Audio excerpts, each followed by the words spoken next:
2015 South Carolina AgriBiz and Farm Expo. I'm Donna London, and with me this morning is Dr. Chris Ray. He is the Associate Director with the Clemson Experiment Station. Dr. Ray, I want to thank you for joining me today. Thank you for having me. The Clemson Experiment Station, tell me where that is located. Is it one location or is it many locations?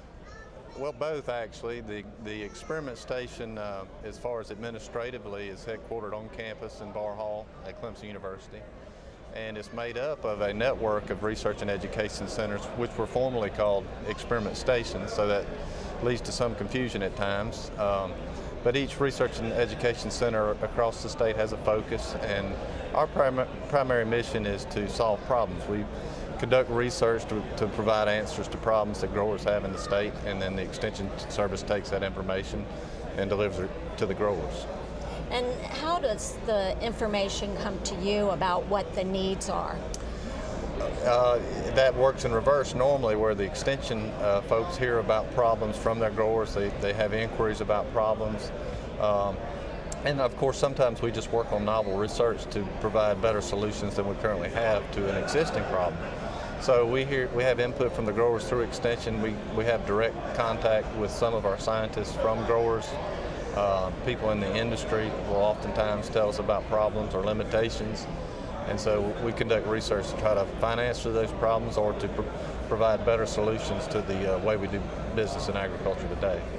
And your focus is primarily on South Carolina, I would assume, but at the same time, I'm wondering what sort of connections you have with other extension services in other states, as well as with USDA and other entities that are working in that area. Sure. Well, of course, most of what we do in South Carolina is germane to all southeastern producers because we have similar soils and similar crops that we grow. And so discovery in South Carolina is not necessarily just for South Carolina. It could help growers in Georgia, Florida, Alabama, North Carolina. And we do participate in associations that involve all the southeastern states and of course nationally as well. And so we're very close with the sister agencies in our other states, and we work very closely with USDA as well.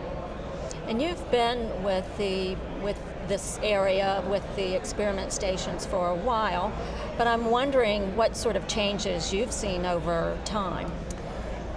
Well, I think most notably we have become very focused in our activities at each research and education center. That's partly born out of the severe budget situation we had in 08 and 09. But even prior to that, we were moving in a direction where we have a focus for each experiment station. And those would be like at the Edisto station in Blackville, South Carolina, we focus on precision agriculture. At the PD Research and Education Center here in Florence, we focus on advanced plant technology, that's breeding and genetics, to try to develop better crops and better varieties of crops that we grow. The Coastal Research and Education Center in Charleston focuses on vegetable crop production. And the Sandhill Research and Education Center in Columbia, their focus is agribusiness and ag economics. So each station has a focus. The faculty and staff located on each station have expertise in the relative focus area. And so it works really well. But that being said, all stations are open to all scientists. So just because your primary location may be at one, we have expectations of those scientists to work on other stations so that they get a full picture of the environments and how their research works in different environments, and so that we're sure that whatever we're providing as a solution works across the state in all growing environments. And in terms of the experiment stations and the research that goes on, how does that connect back to the students at Clemson University? Well, we work heavily with students. It's a little more difficult with the undergraduate students on the outlying stations just because of the distance. But certainly the tenure track faculty on the experiment stations or the research and education centers have graduate students. They conduct research as part of their thesis or dissertation project. We have creative inquiries, and we often have groups that will take field trips to the stations to learn more about what those scientists are working on. So they work in a variety of areas, you know, in horticultural and agronomic crops, ag economics.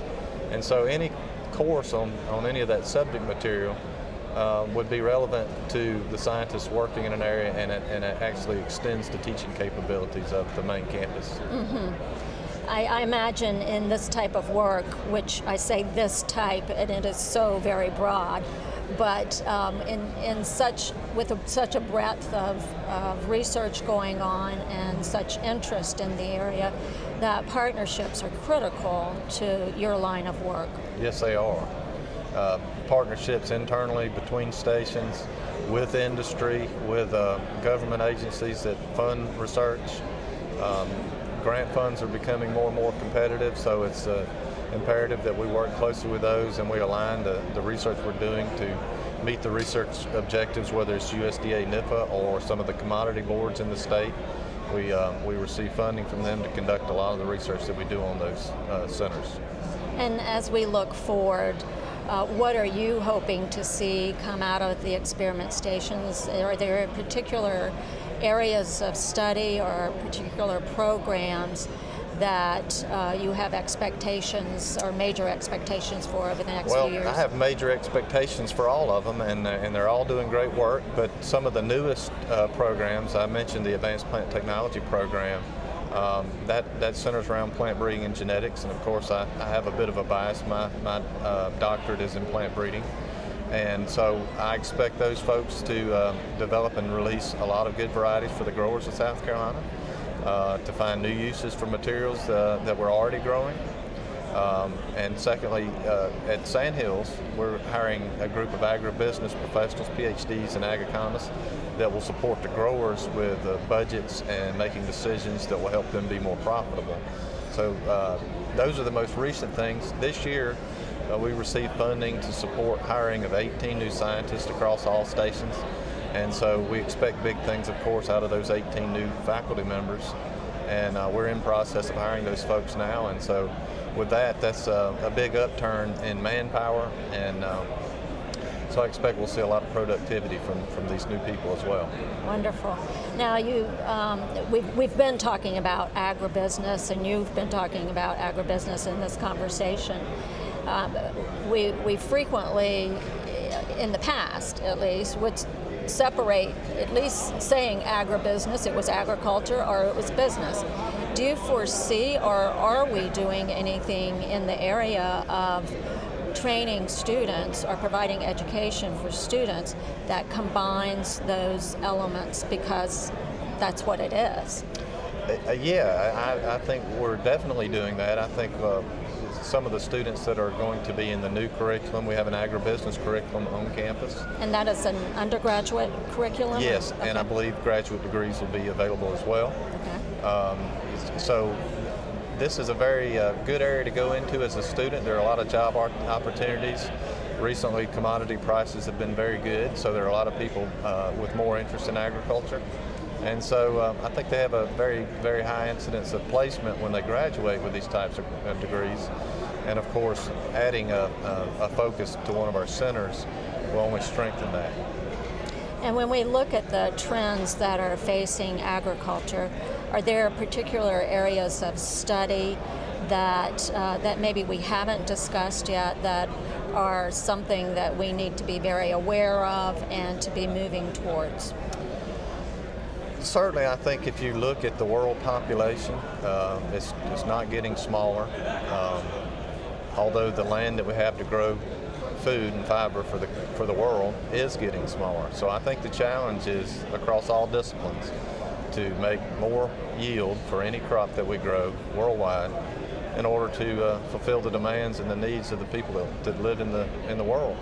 And so with that being said, that crosses every discipline we have, whether it's plant breeding, plant pathology, entomology, ag engineering, agribusiness, ag economics. All those things will be imperative so that we can really do the best job possible in order to meet the demands of the world. Well, I want to thank you, Dr. Chris Ray. Thank you very much. I've been speaking with Dr. Chris Ray. He is the Associate Director with the Clemson Experiment Station.